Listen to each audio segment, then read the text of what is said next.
नमस्कार श्रोते हो. तुम्ही ऐकताय रेडिओ देवगिरी 91.2 FM वारसा लोकसंस्कृतीचा आणि मी आहे तुमच्यासोबत RJ रसिका. मित्रांनो, आजच्या काळात फक्त पदवी मिळवणं पुरेसं नाही. काळाची गरज आहे ती नवीन कौशल्यांची, स्किल डेव्हलपमेंटची. अनेक जण शिक्षण पूर्ण झाल्यावर नोकरीच्या शोधात असतात. काहींना स्वतःचा व्यवसाय सुरू करायचा असतो, तर काही महिलांना घर सांभाळून स्वतःच्या पायावर उभं राहायचं असतं.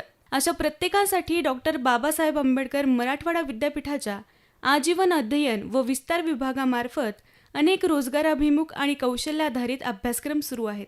या विभागाचे संचालक प्राध्यापक डॉक्टर अश्विन रांजणीकर सर आज आपल्या स्टुडिओमध्ये उपस्थित आहेत. सर, तुमचं रेडिओ देवगिरीच्या स्टुडिओमध्ये खूप खूप स्वागत आहे. धन्यवाद. सर, सगळ्यात आधी आम्हाला आजीवन अध्ययन विस्तार विभाग नेमकं काय आहे याबद्दल जाणून घ्यायला नक्कीच आवडेल. नमस्कार. आपल्याला माहिती आहे, उच्च शिक्षणामध्ये जी संपूर्ण देशभरामध्ये काम करणारी जी संस्था आहे, त्या संस्थेचं नाव आहे युनिव्हर्सिटी ग्रँट्स कमिशन. अर्थात त्याला आपण जर मराठीमध्ये म्हटलं तर अनुदान आयोग असं आपण त्याला म्हणू.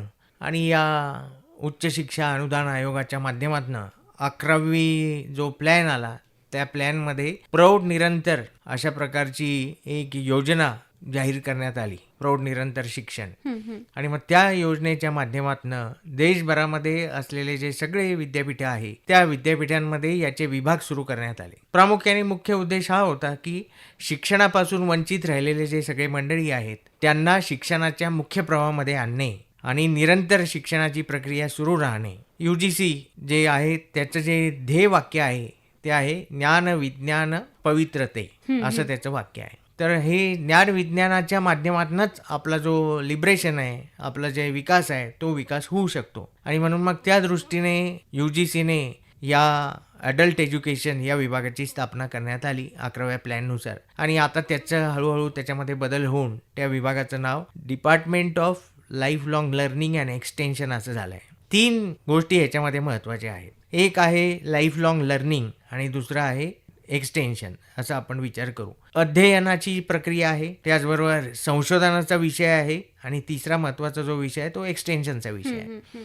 अध्ययन करत असताना, शिकत असताना पारंपरिक शिक्षणासोबतच आपल्याला स्किल बेस्ड एज्युकेशन द्यायचं आहे. आणि म्हणून मग त्याच्यासाठी 2020 साली राष्ट्रीय शैक्षणिक धोरण सुरू झालं. त्याची घोषणा 2014 साली झाली आणि 2020 साली आपण ते मान्य केलं. आपल्या पार्लमेंटमध्ये, संसदेमध्ये तो नियम लागू झाला आणि तेव्हापासून आता गेल्या 6 वर्षापासून आपण सगळेजण शिक्षणामध्ये एक मोठी आमूलाग्र क्रांती झालेली आहे. 1968 साली पहिलं राष्ट्रीय शैक्षणिक धोरण आलं, दुसरं 1986 साली आलं आणि आता 34 वर्षाच्या कालावधीनंतर हे 2020 साली आपलं राष्ट्रीय शैक्षणिक धोरण आलेलं आहे. मुख्यतः या धोरणाचा जर आपण व्हर्टिकल्सचा विचार केला तर प्रामुख्याने व्हर्टिकल्समध्ये काय, इक्वॅलिटी, इक्विटी, त्याचबरोबर स्किल बेस्ड एज्युकेशन हे आहे. याच्यातला सर्वात महत्त्वाचा परवलीचा जो शब्द आहे तो आहे आउट ऑफ बॉक्स थिंकिंग.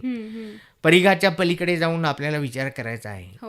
मग ते नेमकं काय करता येऊ शकेल, तर साधारणतः ह्याच्या आधीचा जो भाग होता तो असा होता की पारंपरिक शिक्षणामध्ये अनुभवजन्य आधारित शिक्षण अशा प्रकारची उपलब्धता फार कमी होती.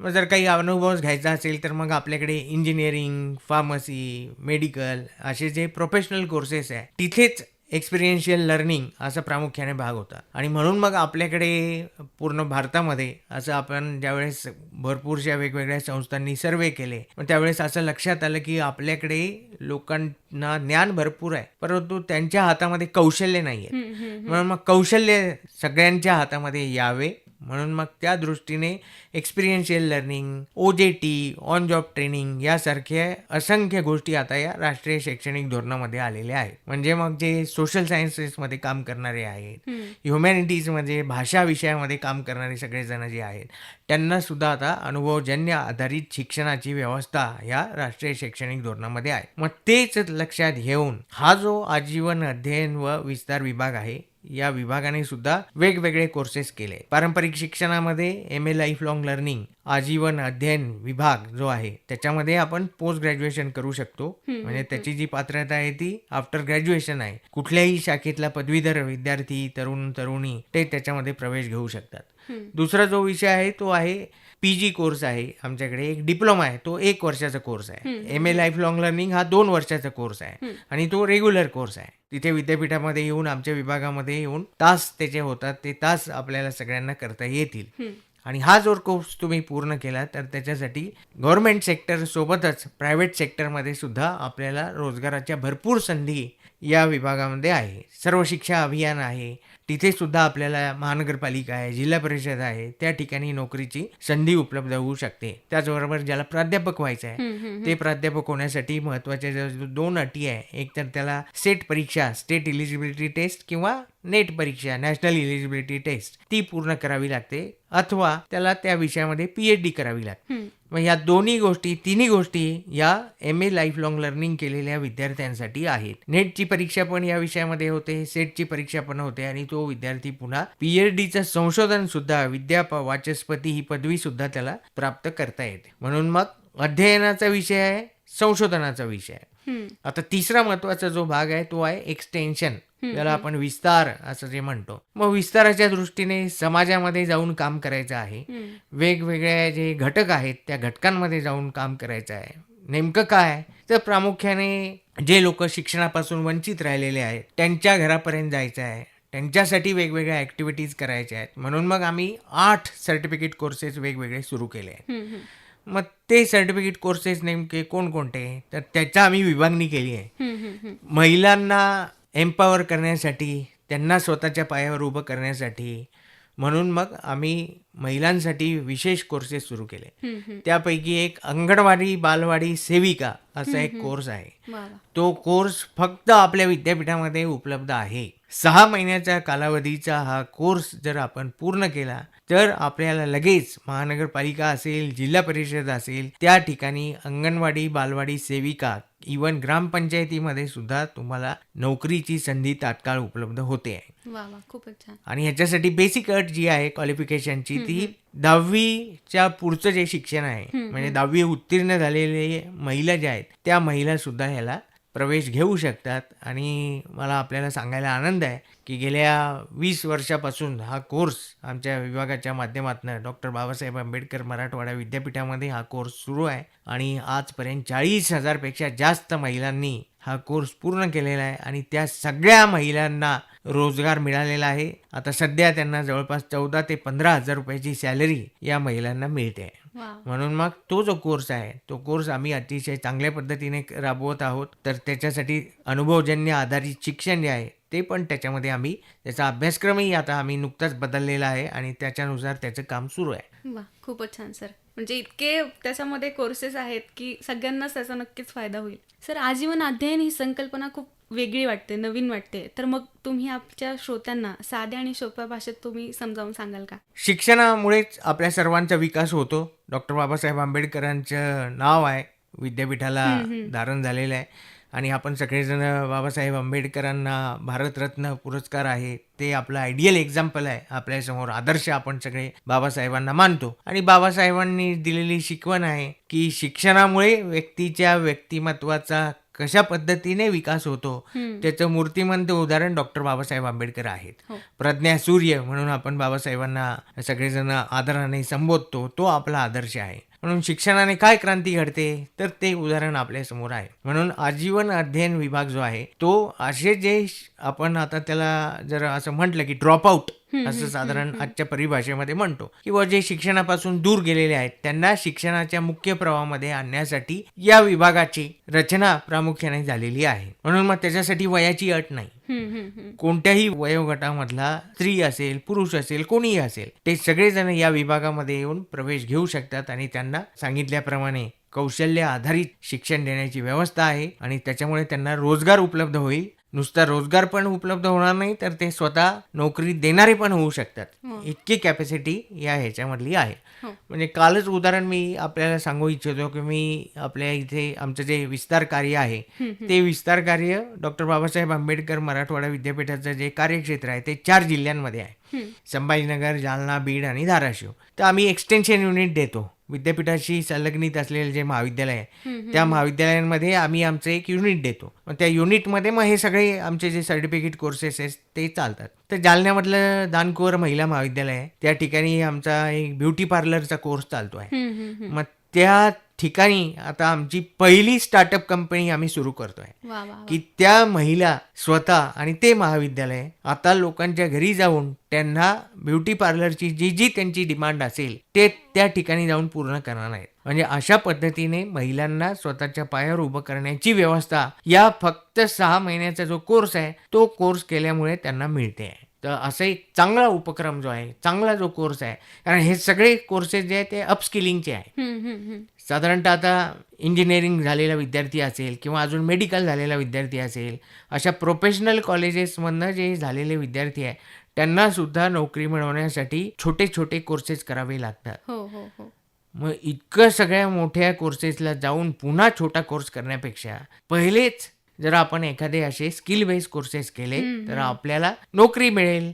त्यासोबत त्याच्या पलीकडे जाऊन आपणही इतरांना नोकरी देणारे होऊ शकू. म्हणजे फक्त आजची जी व्यवस्था अशी आहे की 2च लोकांच्या डोळ्यासमोर क्षेत्र आहेत काम करण्यासाठी. एक आहे JEE जॉईंट एंट्रन्स एक्झामिनेशन, जी इंजिनिअरिंगच्या प्रवेशासाठी महत्वाची आहे, किंवा CET आहे, आणि दुसरा आहे नीट. असं लोकांचा एवढा फोकस आहे फक्त. पण त्याच्याही पलीकडे जाऊन अजून खूप क्षेत्र आहे की जिथे आपण जाऊन काम करू शकतो, रोजगाराच्या संधी आपल्याला मिळू शकते. म्हणून ते सुद्धा क्षेत्र आम्ही आयडेंटिफाय करून त्या दृष्टीने काम करतोय. तरुणांसाठी आम्ही मुद्दामून एक सेल्स रिप्रेझेंटेटिव्ह नावाचा एक 6 महिन्याचा कोर्स आहे. हा जर कोर्स त्या विद्यार्थ्याने केला, आपण सगळीकडे बघतोय की आता मॉल संस्कृती आहे, वेगवेगळ्या प्रकारचे प्रोडक्ट्स आहेत, असंख्य प्रोडक्ट्स आहेत. मग अशा ज्या मल्टीनॅशनल कंपनीज आहेत, मॉलमध्ये आहे, सेल्स रिप्रेझेंटेटिव्ह म्हणून काम करण्याची संधी या मुलांना हा कोर्स केल्यानंतर होऊ शकते. तर अशा वेगवेगळे कोर्सेस आम्ही करतोय. एक दुसरा महत्वाचा कोर्स आहे तो आहे सर्टिफिकेट कोर्स इन लायब्ररियनशिप. तो महिलांसाठी पण फार उत्तम असा कोर्स आहे. 6 महिन्याच्याच कालावधीतला कोर्स आहे. हा जर कोर्स पूर्ण केला तर आत्ताच काही दिवसापूर्वी आरोग्य विभागाच्या जागा निघाल्या आहेत MPSCच्या मार्फत, महाराष्ट्र लोकसेवा आयोगाच्या माध्यमातून. तर त्याच्यासाठी जे बेसिक क्वालिफिकेशन आहे ते आहे any graduate with certificate course in लायब्ररियनशिप.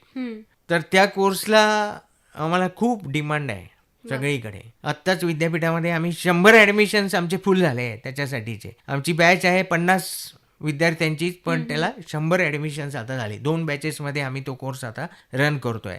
म्हणजे असे 6-6 महिन्याचे कोर्सेस करून सुद्धा आपण शासकीय सेवेमध्ये जाऊ शकतो. त्याचबरोबर इतर ज्या प्रायव्हेट ऑर्गनायझेशन आहे तिथे आपल्याला काम करता येईल, किंवा आपल्याला स्वतःचा उद्योग व्यवसाय सुद्धा करता येऊ शकतो. तर अशी रचना या विभागाच्या माध्यमातून सुरू आहे. नक्कीच सर, नक्कीच सर. आपल्या विभागाला जवळपास 46 वर्षांची परंपरा आहे. तर मग या प्रवासातील काही महत्त्वाचे टप्पे असतील तर ते आमच्यासोबत शेअर कराल का? हो, जरूर. महत्त्वाचे म्हणजे असंख्य गोष्टी याच्यामध्ये आहे. मी आत्ताच आपल्याला सांगितल्याप्रमाणे विभागाच्या माध्यमातून वेगवेगळे जे सर्टिफिकेट कोर्सेस चालू आहेत, त्या कोर्सेसमुळे ज्यांना रोजगाराच्या कुठेच संधी उपलब्ध होत नव्हत्या, त्यांच्या आयुष्यामध्ये निराशा निर्माण झालेली होती, त्या लोकांनी हे कोर्सेस केल्यामुळे त्यांना एक नवी उभारी मिळाली. ते स्वतःच्या पायावर उभे राहिले. तर असे असंख्य उदाहरणं आहे. 40,000 महिलांचं मी तुम्हाला सांगितलं, ज्या अंगणवाडी बालवाडी सेविका म्हणून काम करत आहेत, त्यांना अशी संधी आहे. जसं हे आम्ही काम केलं लोकांना रोजगार देण्याचं, तसंच विद्यापीठाच्या एकंदरीतच जे मूल्यांकन असतं, आपण त्याला NAAC मूल्यांकन म्हणू, त्याच्यानंतर नॅशनल रँकिंग फ्रेमवर्क जे आहे NIRF, त्याच्यामध्ये सुद्धा आमच्या विभागाने जे केलेलं काम आहे त्याची दखल घेतली गेलेली आहे. म्हणून त्यामुळे विद्यापीठाला सुद्धा त्याचा भरपूर असा एक चांगला फायदा या विस्तार कार्यामुळे, जे शिक्षणापासून लांब राहिलेले आहेत त्यांना मुख्य प्रवाहामध्ये आणण्यामध्ये विभागाचं खूप मोठं कॉन्ट्रीब्युशन आहे. याच्या आधीचे जे सगळे डायरेक्टर्स होते त्या सगळ्या डायरेक्टर्सने अतिशय चांगल्या पद्धतीने काम केलेलं आहे. प्राध्यापकांनी काम केलेलं आहे. सगळ्यांना ट्रेनिंग देण्याचे काम जे आहे ते विभागाच्या माध्यमातून झालेलं आहे. विद्यमान जे सन्माननीय कुलगुरू आहेत, प्राध्यापक डॉक्टर फुलारी सरांच्या माध्यमातून सुद्धा अनेक वेगवेगळे प्रोजेक्ट्स आमच्या विभागाला देण्यात आलेले आहेत. आम्ही जे प्रपोजल त्यांच्याकडे घेऊन जातो जातो अशा या स्किल बेस्ड कोर्सेसचं, त्याला लगेच जर इतक्या पॉझिटिव्हली सगळी मला सोल्युशन्स त्याच्यावर देतात, त्याला मान्यता देतात, त्यामुळे काम करण्याला अधिक वाव आहे. सगळ्या लोकांना सोबत घेऊन ज्ञानगंगा घरोघरी असा जो विषय आहे तो विषय सुद्धा आता विद्यापीठाच्या माध्यमातून पूर्ण होतोय. विद्यापीठाचं जे लोगो आहे किंवा ध्येय वाक्य आपण ज्याला म्हणू की हे ज्ञानाची आदी ज्ञानाची पवित्रता, त्याच दृष्टीने सगळ्यांना ज्ञान देण्याचे काम विभागाच्या माध्यमातून मोठ्या प्रमाणावर होत आहे. त्याच्यामुळे 46 वर्षामध्ये उपलब्धी काय असा ज्यावेळेस विचार आपण करतो त्यावेळेस अधिक कुशल मनुष्यबळ तयार केलेलं आहे आणि पुढच्या कालावधीमध्ये सुद्धा ते करत राहणे. मी सौभाग्य माझं समजतो की बाबा मी सुद्धा आता 46 वर्षाचा आहे आणि 46 वर्षाचा असतानाच मला या विभागामध्ये 46व्या वर्षीच संचालक म्हणून काम करण्याची संधी मला मिळालेली आहे. त्यामुळे अधिक उमेदीने आम्ही विभागाला पुढे नेण्याचा प्रयत्न करू. नक्की सर, नक्कीच सर. आत्ताच राष्ट्रीय शैक्षणिक धोरण 2020 NAP आपलं आलेलं आहे, तर मग यानुसार विभागात कोणकोणते बदल करण्यात आले? तेच हे सगळे स्किल बेस्ड कोर्सेस आम्ही सुरू केले, त्या राष्ट्रीय शैक्षणिक धोरणाच्या नुसारच केले. आपल्याला सांगितल्याप्रमाणे एक्सपिरियन्शियल लर्निंग हा जो मुख्य घटक आहे तो आम्ही त्याच्यामध्ये इन्क्लूड केलेला आहे. अनुभवा आधारित, त्याचबरोबर OJTचा जो विषय आहे, ऑन जॉब ट्रेनिंग, आमचे जे विद्यार्थी आहेत त्या विद्यार्थ्यांना आम्ही ऑन जॉब ट्रेनिंगच्या दृष्टीने पण प्रयत्न करत आहोत. वेगवेगळे जे इथे इंडस्ट्रीज आहे, संभाजीनगर म्हणजे इंडस्ट्रीचं हब आहे, नवीन व्यवस्था, शेंद्रा MIDC सुरू होते, वेगवेगळ्या कंपनीज आपल्याकडे येत आहेत, म्हणून त्यांच्यासोबत आहे. हॉटेलिंग इंडस्ट्री आहे, महिलांसाठी शिवणचा जो कोर्स आहे आमचा ड्रेस डिझायनिंगचा, त्यामुळे आम्ही काही मोठमोठ्या ज्या संस्था आहेत त्यांच्यासोबत काम करतो, NGOज सोबत काम करतो. सावित्रीबाई फुले महिला एकात्म समाज मंडळ जे आहे त्यांच्यासोबतही आम्ही काम करतो. आम्ही आत्ताच 5 जून आपला जागतिक पर्यावरण दिवस, त्यानिमित्ताने आमच्या विभागाच्या माध्यमातून पर्यावरणाचा एक संदेश, प्लॅस्टिक मुक्त अशी सगळी व्यवस्था झाली पाहिजे म्हणून मग आम्ही कापडी पिशव्या तयार करून घेतल्या. त्या सावित्रीबाई फुले महिला एकात्म समाज मंडळाचं आपलं जे मुकुंदवाडी इथलं संत रविदास हे जे केंद्र आहे त्या केंद्रातल्या महिलांकडनं आम्ही त्या बनवून घेतल्या, त्या सगळ्यांना तिथे वितरित केल्या. अशा पद्धतीने एक चांगल्या रचना जी आहे ती आम्ही लोकांसोबत एकत्र येऊन कोलॅबरेट करून, लिंकेजेस करून, MOU करून असं जरा करण्याचा प्रयत्न करतोय. आणि हेच राष्ट्रीय शैक्षणिक धोरणामध्ये अपेक्षित आहे की शेवटचा जो आहे अंत्योदय असं आपण ज्याला म्हणतो, जे पंडित दीनदयाळ उपाध्यायांनी सांगितलेलं आहे, तर ती जी संकल्पना आहे ती सुद्धा राबवण्याचा प्रयत्न आम्ही, जे डॉक्टर बाबासाहेब आंबेडकरांना अपेक्षित आहे, तळागाळातल्या लोकांना वर आणणे, त्यांना मुख्य प्रवाहामध्ये आणणे. म्हणून मग हे सगळे 8च्या 8 स्किल बेस्ड कोर्सेस, आमचा PG डिप्लोमा आणि त्याचबरोबर MA लाईफ लॉंग लर्निंग, हे त्यालाच अनुसरून आम्ही सगळं केलेलं आहे. नक्की सर. सर, आजकाल आपण बघतो की स्किल बेस्ड एज्युकेशनला खूप महत्त्व आहे, तर मग आपल्या विभागात त्यासाठी कोणते कोणते अभ्यासक्रम उपलब्ध आहेत सध्या? एक आहे अंगणवाडी बालवाडी सेविका, दुसरा महत्वाचा जो आहे तो सर्टिफिकेट कोर्स इन लायब्ररियनशिप, तिसरा जो महत्त्वाचा कोर्स आहे तो आमचा डेअरी फार्मिंगचा आहे, चौथा जो कोर्स आहे तो ब्युटी पार्लरचा कोर्स आहे, पाचवा सेल्स रिप्रेझेंटेटिव्हचा कोर्स आहे, सहावा जो कोर्स आहे तो कम्युनिकेटिव्ह इंग्लिशची इतकी मोठी डिमांड आहे सगळीकडे, मल्टीनॅशनल कंपनीजमध्ये काम करावं लागतं, म्हणून मग आम्ही त्याचाही अभ्यास केला. कॉम्पिटेटिव्ह एक्झामची तयारी करणारे विद्यार्थी आहेत, म्हणून मग त्यांना सुद्धा आपल्याकडचे मुलं हुशार आहेत पण ते मागे पडतात ते प्रेझेंटेशन स्किल्समध्ये, इंटरव्ह्यू टेक्निक्समध्ये, म्हणून आम्ही त्याचा सुद्धा अंतर्भाव या कम्युनिकेटिव्ह इंग्लिश हा जो कोर्स आहे त्याच्यामध्ये केलेला आहे. मॉक इंटरव्ह्यूची तयारी आम्ही त्यांची या कोर्समधनं करून घेणार आहोत. म्हणून स्पर्धा परीक्षेची तयारी करणारे, पोलीस भरतीची तयारी करणारे जे विद्यार्थी आहेत त्यांना सुद्धा त्याचा खूप मोठ्या प्रमाणावर लाभ होणार आहे. ड्रेस डिझायनिंग हा एक कोर्स आमच्याकडे आहे, ब्युटी पार्लरचा कोर्स आहे, हे सगळे स्किल बेस्ड कोर्सेस आहे ते आम्ही सुरू केले. नक्की सर. सर, 12वी उत्तीर्ण विद्यार्थ्यांसाठी आपल्या विभागात सेल्स रिप्रेझेंटेटिव्ह, कम्युनिकेटिव्ह इंग्लिश हे अभ्यासक्रम आहेत, तर मग या कोर्सेसमुळे विद्यार्थ्यांना कोणकोणत्या संधी बाहेर उपलब्ध होतात? सेल्स रिप्रेझेंटेटिव्हचा कोर्स पूर्ण केल्यानंतर मॉलमध्ये काम करता येतं. त्याचनंतर जे आता फार्मसी करणारे विद्यार्थी आहेत तर त्यांना MR व्हायचं असतं, मेडिकल रिप्रेझेंटेटिव्ह व्हायचं असतं, म्हणून मग त्यांच्यासाठी त्यांना अधिक पॉलिशिंग करणे, त्यांचं जे स्किल आहे त्याला अधिक ग्रोमिंग करणे, त्यांच्यासाठी पण आम्ही स्वतंत्र बॅच सुरू करण्याचा विचार करतोय, म्हणून मग ते सुद्धा चांगल्या पद्धतीने या क्षेत्रामध्ये काम करू शकतील. दुसरा जो कोर्स आहे रूरल जर्नलिझम, ग्रामीण पत्रकारिता असं आपण म्हणतो. आमचे जे 50 एक्सटेन्शन युनिट आहे त्या 50 एक्सटेन्शन युनिट आहे जसे आमचे शहरामध्ये आहे तसेच ग्रामीण भाग आहे. 4 जिल्हे जे मी आपल्याला सांगितलं, संभाजीनगर, जालना, बीड या जिल्ह्यांमध्ये, छत्रपती संभाजीनगर या जिल्ह्यांमध्ये आम्ही तालुक्याच्या ठिकाणी असलेले जे गाव आहेत त्या ठिकाणी आमचे जे महाविद्यालय आहेत, विद्यापीठाशी ॲफिलिएटेड असलेले ग्रँटेड महाविद्यालय, अनुदानित महाविद्यालय, तिथेच आम्ही हे सगळे आमचे कोर्सेस राबवतो. म्हणजे ग्रामीण भागामध्ये काम करणारा जो तरुण आहे, तिथलं जे समाजकारण आहे, राजकारण आहे, अर्थकारण आहे, चांगल्या ज्या गोष्टी आहेत त्या समाजापर्यंत आल्या पाहिजेत. तिथल्या शेतकऱ्यांचे विषय असतील, महिलांचे विषय असतील, ते आले पाहिजे, सक्सेस स्टोरी झाल्या पाहिजे. म्हणून मग ग्रामीण पत्रकारिता असा कोर्स आम्ही सुरू केलेला आहे की ज्याच्यामुळे ग्रामीण भागामध्ये असलेला जो तरुण आहे त्याने जर हा कोर्स केला तर लगेच त्याला तिथला ग्रामीण भागामध्ये वर्तमानपत्रामध्ये तिथला जो आपण तालुका बातमीदार अशी नोकरी आहे ती नोकरी त्याला मिळेल. इलेक्ट्रॉनिक्स मीडियामध्ये त्याला काम करायची संधी मिळेल. तर असे त्याला करिअर ऑपॉर्च्युनिटीज आहेत. नक्की सर. सर, कम्युनिकेटिव्ह इंग्लिश सध्या डिमांड वाढतीये, तर मग ते शिकणं आजच्या काळात किती आवश्यक आहे आणि याचा फायदा कसा होतोय युवकांना? इंग्रजी ही जी भाषा आहे ही भाषा आपल्याला जगाला जोडण्याचं एक अतिशय महत्त्वपूर्ण साधन आहे. आणि म्हणून मग त्या दृष्टीने आता संभाजीनगरचा विचार केला तर आपल्याकडे शेंद्रा MIDC मध्ये टोयोटा नावाची कंपनी येते, एथर नावाची कंपनी येते, जॅपनीज काही कंपन्या येत आहेत, त्याच्यानंतर रिलायन्स इंडस्ट्रीज आपल्याकडे येते. मग ह्या सगळ्या ज्या कंपनीज आहेत त्या सगळ्या मल्टीनॅशनल कंपनीज आहेत. आणि जर तुम्हाला मल्टीनॅशनल व्हायचं असेल तर तुम्हाला इंग्रजीशिवाय तरणोपाय नाही. म्हणून मग इंग्रजी भाषा आपल्याला येते पण तिला अधिक ग्रूमिंग करायचं आहे. तर त्याच्यासाठी हा जो कोर्स आहे हा शॉर्ट टर्म कोर्स आहे. हा कोर्स आपण केला, रोज त्याची प्रॅक्टिस जर आपण केली, बाहेरच्या ठिकाणी जवळपास हाच कोर्स करण्यासाठी आपल्याला 10,000 पेक्षा जास्त फीस पे करावी लागते. आमच्याकडे केवळ 1,000 रुपयामध्ये 6 महिन्याचा आमचा हा कोर्स आहे.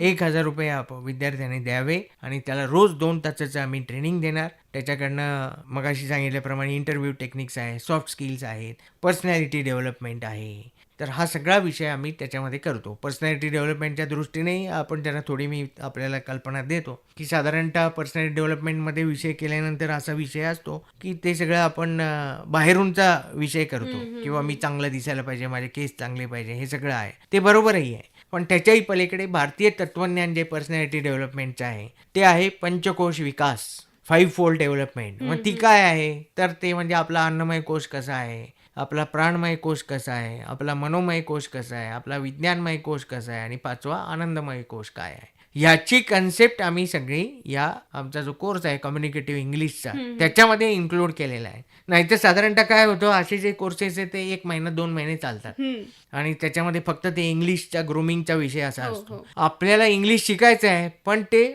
भारतीय तत्वज्ञानाच्या आधारावर असलेलं इंग्रजी जे आहे ते शिकायचं आहे. भाषा ती आहे पण त्याच्या पाठीमागचं असलेलं जे तत्वज्ञान आहे ते पूर्ण भारतीय तत्वज्ञान आहे. म्हणून भाषेला विरोध नाही. आपल्याला ती जी वेस्टर्न फिलॉसॉफी येते त्या वेस्टर्न फिलॉसॉफीला विरोध आहे. मग ती भाषा कोणती तुम्ही शिका, जर्मन शिका, जॅपनीज शिका, काय शिकायचं शिका.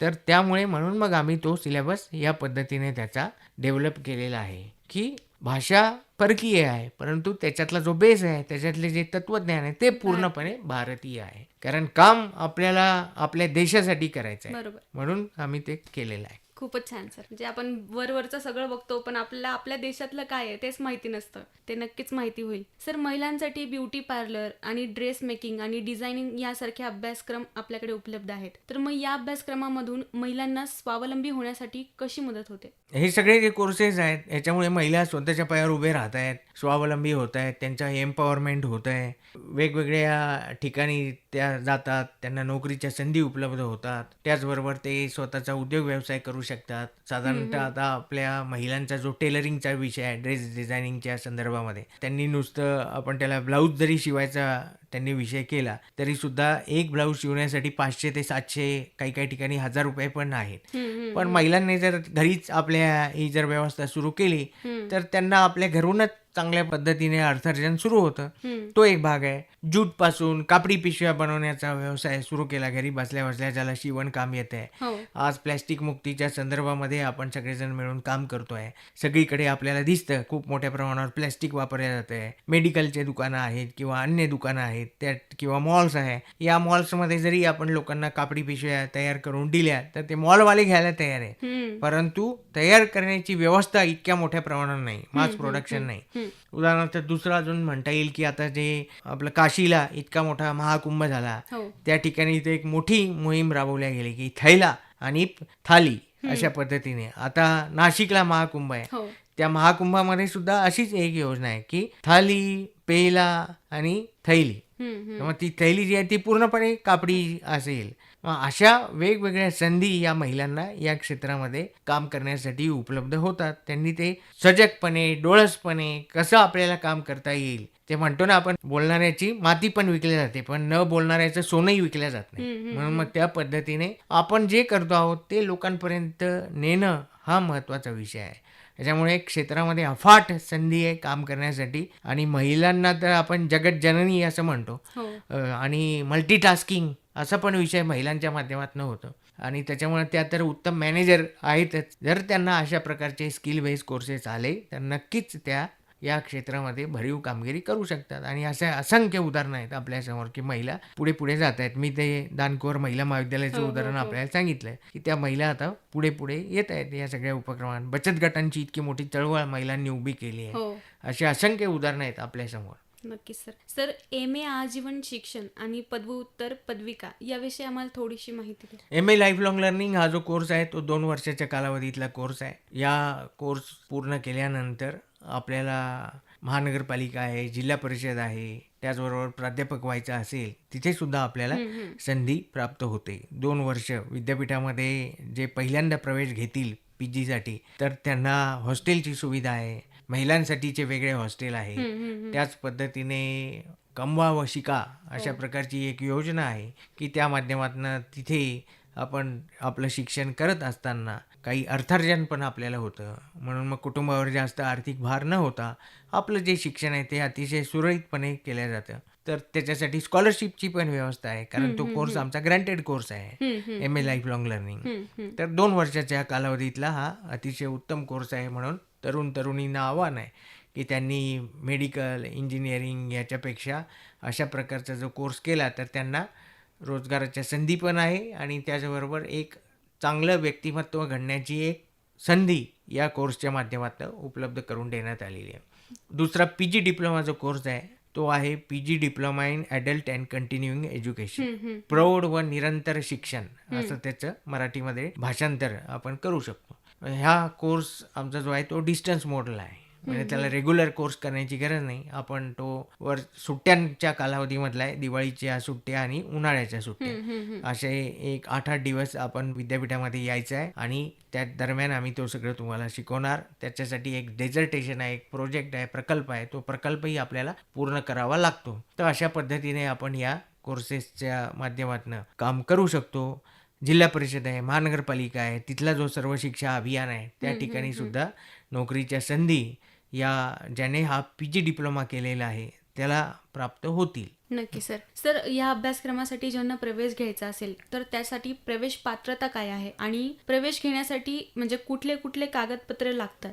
MA लाईफ लॉंग लर्निंग हा जो कोर्स आहे हा 2 वर्षाचा रेग्युलर कोर्स आहे. ह्याला साधारणतः आपल्याकडे ग्रॅज्युएट जो पदवीधर आहे ते बेसिक क्वालिफिकेशन आहे. त्याच्यासाठी त्याचं ग्रॅज्युएशनचे मार्क्स मेमो लागतात, त्याचा TC लागतो, त्याचबरोबर त्याचं आधार कार्डची झेरॉक्स लागते आणि 2 पासपोर्ट साईज फोटो लागतात. हिच्या सगळी प्रक्रिया ऑनलाईन होते. आमच्या विभागामध्ये सगळी सुविधा आहे. ज्याला ॲडमिशन घ्यायचं असेल, त्यांनी प्रवेश घ्यायचा असेल, त्यांनी विभागामध्ये यावं. त्याचा प्रवेशही तिथून विभागामधनं होईल. PG डिप्लोमासाठी कोणतेही ओरिजिनल डॉक्युमेंट लागत नाही. तो सुद्धा आफ्टर ग्रॅज्युएशन पदवी नंतरचा कोर्स आहे. त्याला डॉक्युमेंट्स हे झेरॉक्स सगळे लागतात. त्याला ओरिजिनल काही डॉक्युमेंटची आवश्यकता नाही. पदवी जी आहे आपली त्याची मार्कशीट्स आहे, त्याचे झेरॉक्स आहेत, ते त्याचं आहे. बाकी हे जे 8 सर्टिफिकेट कोर्सेस आहे, हे स्किल बेस्ड कोर्सेस आहे, ते 10वी नंतर पुढे 10वी उत्तीर्ण असलेला कोणीही त्याच्यामध्ये सहभागी होऊ शकतो. सर, मग यात जे नोकरी करणारे असतील किंवा गृहिणी आणि ज्येष्ठ नागरिक पण असतील, जर त्यांचं शिक्षण सुटलेलं आहे किंवा मग बराचसा गॅप आहे तर मग ते पण हा कोर्सेसला जॉईन होऊ शकतात? जरूर ते सगळेजण होऊ शकतात. त्याचा मुख्य उद्देशच तो आहे की जे बाहेर पडले आहे, ड्रॉपआउट झाले आहे शिक्षणामधनं, त्यांना शिक्षणामध्ये आणणे आणि रोजगार निर्माण करणे हा या प्रामुख्याने या कोर्सेसचा उद्देश आहे. नक्की सर. सर, आगामी काळात विभागात आणखी कोणते नवीन अभ्यासक्रम सुरू करण्याचा विचार आहे? आगामी काळामध्ये आम्ही सर्वात महत्त्वाचा जो कोर्स आमचा करायचा मानस आहे तो आहे एक सेंटर आम्हाला डेव्हलप करायचं, ते बँकिंग या क्षेत्रामधलं आहे. आज आपण सगळेजण बघतो की बँकिंग हे क्षेत्र खूप मोठ्या प्रमाणावर वाढत आहे. हो हो वेगवेगळ्या प्रकारच्या NBFC झालेल्या आहेत, निधी कंपनी झालेल्या आहेत, पतसंस्था आहेत, सहकार क्षेत्रामध्ये बँकांची संख्या वाढते आहे. हो पण यांना ट्रेनिंगची व्यवस्था नाही. मग हे ट्रेनिंग सेंटर आम्ही आमच्या विभागामध्ये सुरू करणार आहोत. त्याच्यासाठीचा अभ्यासक्रमही आम्ही पूर्ण तयार केलेला आहे. 6 महिन्याच्या कालावधीचा हा कोर्स आहे.